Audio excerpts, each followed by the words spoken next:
Hey, what's up YouTube? It's your pal Adam Neff here again with yet another video, only this time we're going to do something a little different. We're going to go through what I think are some of the best video games to either ask for Christmas or get yourself if you're feeling a little bit impatient and you don't want to wait. Now, some of these games are going to be pretty obvious. However, some of them I hope might be kind of a pleasant surprise. Now, just a quick disclaimer here. This list is not necessarily a list of the latest games coming out, but instead a list of games that I personally think you guys might enjoy, maybe even love as I do. Also, I feel like I need to inform you guys that not all the games on this list will be appropriate for everyone. So please take that into consideration while watching this. And with that, let's get this going. Now, the first game we're going to talk about today is the one that I think most people are already really excited about this holiday season. And that, of course, is Star Wars Jedi Fallen Order.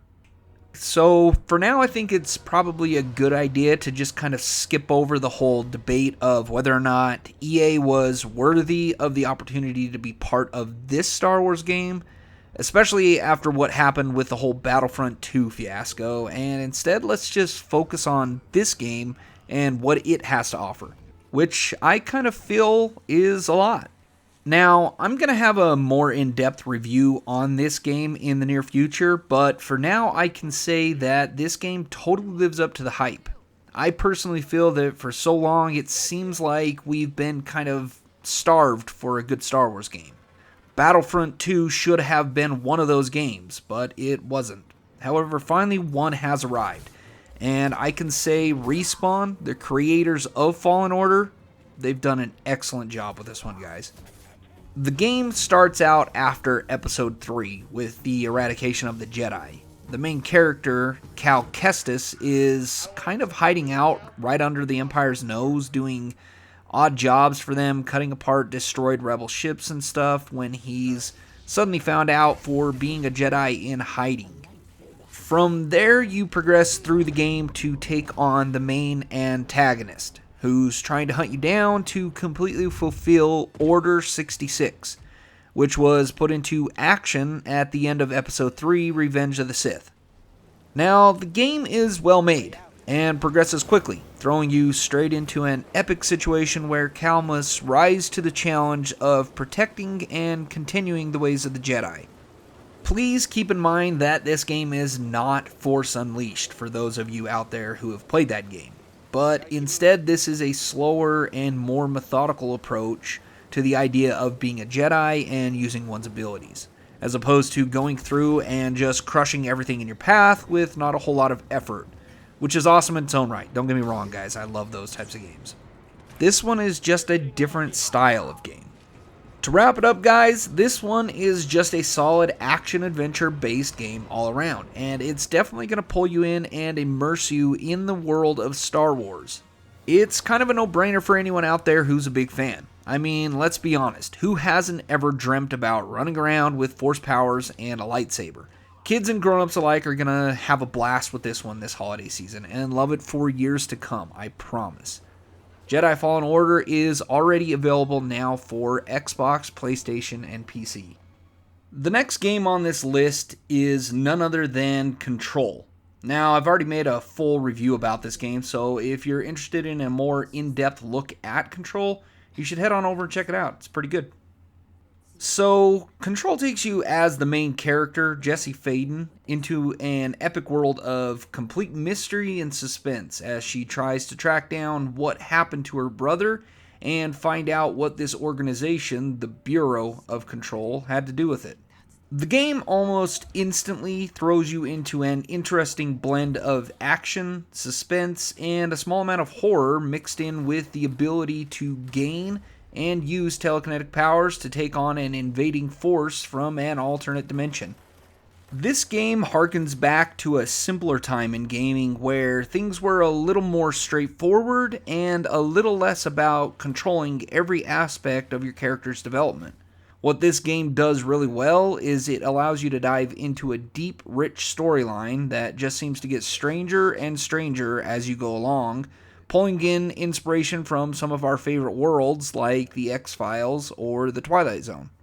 Now, don't get me wrong, I love those games that give you full control over everything, but sometimes you just want to sit back and experience an adventure, and Control does this really well.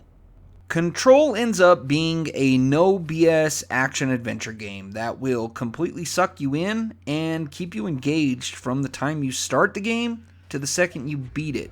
This game is without a doubt one of the funnest games I've played all year long. And I can honestly say, if you're into these types of games, you're going to love this one. You should go check it out. Control is available now on Xbox, PlayStation, and PC. The next game on our list is the abundantly strange and highly anticipated Death Stranding. Now, this game is easily one of the weirdest games on our list, but that's not necessarily a bad thing. If I'm being completely honest, guys, I haven't really had the chance to get really deep into this game yet, but the one thing I can say about it is that in a world of games that are pretty similar to each other, this one stands completely on its own, and that can be kind of refreshing. Now, for anyone who's been living under a rock for the past couple of years, let me catch you up. Death Stranding is a game developed by the world-famous Hideo Kojima, the creator of the epic Metal Gear series. A while back, Kojima had a falling out with the game studio giant Konami, which led to Kojima striking out on his own and eventually creating what we now know as Death Stranding. Describing this game has been somewhat difficult for a lot of reviewers, but probably the best way to put it is that Death Stranding is a game of connections. The whole premise of the game is to work in conjunction with other players to connect settlements across the game world. Now, I have no idea how this is going to affect the gameplay for those of you who end up picking the game up years after launch. Maybe everything will be so built up that there won't be much of a challenge to the game. Or maybe they'll have to constantly wipe the servers so the game stays fresh. I just don't know. So, the game starts out kind of slow, but if you give it a bit of time, it will start to pick up on you. This may be somewhat unappealing to some of you out there, but if you allow yourself to be pulled in by the beauty of the game, it can be pretty relaxing. Don't get me wrong, there can be a lot of frustrating things in this game, such as breaking gear as you run away from an enemy, or something stupid like slipping and falling down as you try to walk up a hill, but that's all part of the challenge of the game. Now, you might hear some people out there referring to Death Stranding as a kind of walking simulator, or a delivery service game, which, in all fairness, is pretty accurate. But whatever you want to call it, the real success of the game lies within the overall ambiance of the world around you, and seeing how things change as you progress. This game, simply put, is just beautiful. And even though intense portions of the game can be somewhat far and few between, if you like exploring big open areas of gorgeous wilderness, then you're gonna like this one. What Kojima Productions did with the Decima engine, the same engine used in Horizon Zero Dawn, is pretty impressive. Although the engine was already really impressive to start with, so I think they made a pretty good decision. Unfortunately, this game's not going to be for everyone. It's just not a really action-packed game. It's very story-driven, and since it's Kojima, you're probably not going to understand a whole lot of it. It's definitely more of a slow grind as you build up the world around you, so please take that into consideration when looking into getting this game. Death Stranding is available now on PlayStation and later on PC. The next game I want to tell you guys about is one that I feel has kind of slipped in under the radar, and I really don't even know how because it's a ton of fun. The game I'm talking about here is World War Z. Now, I couldn't make a list of recommended games for the holiday season without giving you guys something that can be played with some friends. For those of you out there who don't know what it is, World War Z is a squad-based looter-shooter styled game. The whole idea behind a looter shooter is to go through a series of levels over and over to gain XP and earn money so you can level up your characters and weapons over time. To be completely honest, I'm personally not a super huge fan of looter shooters in general, but I'm a sucker for a good zombie game, which this is. So I decided to give it a shot, and I'm so glad I did because this one's definitely worth looking into. However, the idea of playing the same levels over and over may not sound all that appealing to some. There's enough variety of levels and difficulties here to keep everyone occupied for quite a while, so you shouldn't have to worry about that too much. The level design and the graphics in this game are surprisingly well done, with some really cool backdrops to fight off hordes of zombies as you take back the level. Now, if this game seems somewhat familiar to a lot of you guys out there, that's because it is. Anyone out there who's ever played a Left 4 Dead game is going to instantly recognize the whole concept this game decided to go with. This might seem like kind of a direct ripoff, but considering Left 4 Dead is, in my opinion, one of the best zombie games ever created, I can see why they decided to kind of copy them. To me, this game feels like more of an homage instead of an out-and-out ripoff. And since Valve is just barely starting to ramp up their game production again, I wasn't going to hold my breath on waiting for a Left 4 Dead 3.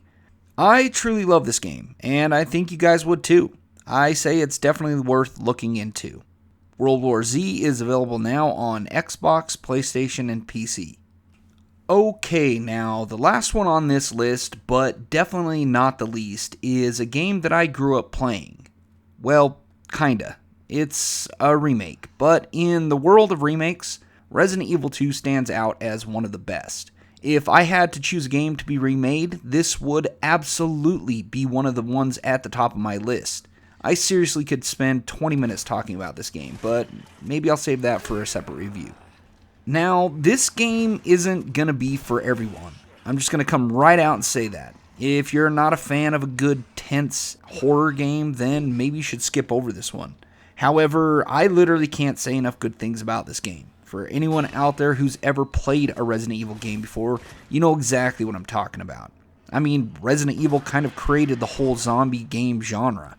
The original Resident Evil has already been remade multiple times on previous gen systems, so they weren't really all that concerned with starting there.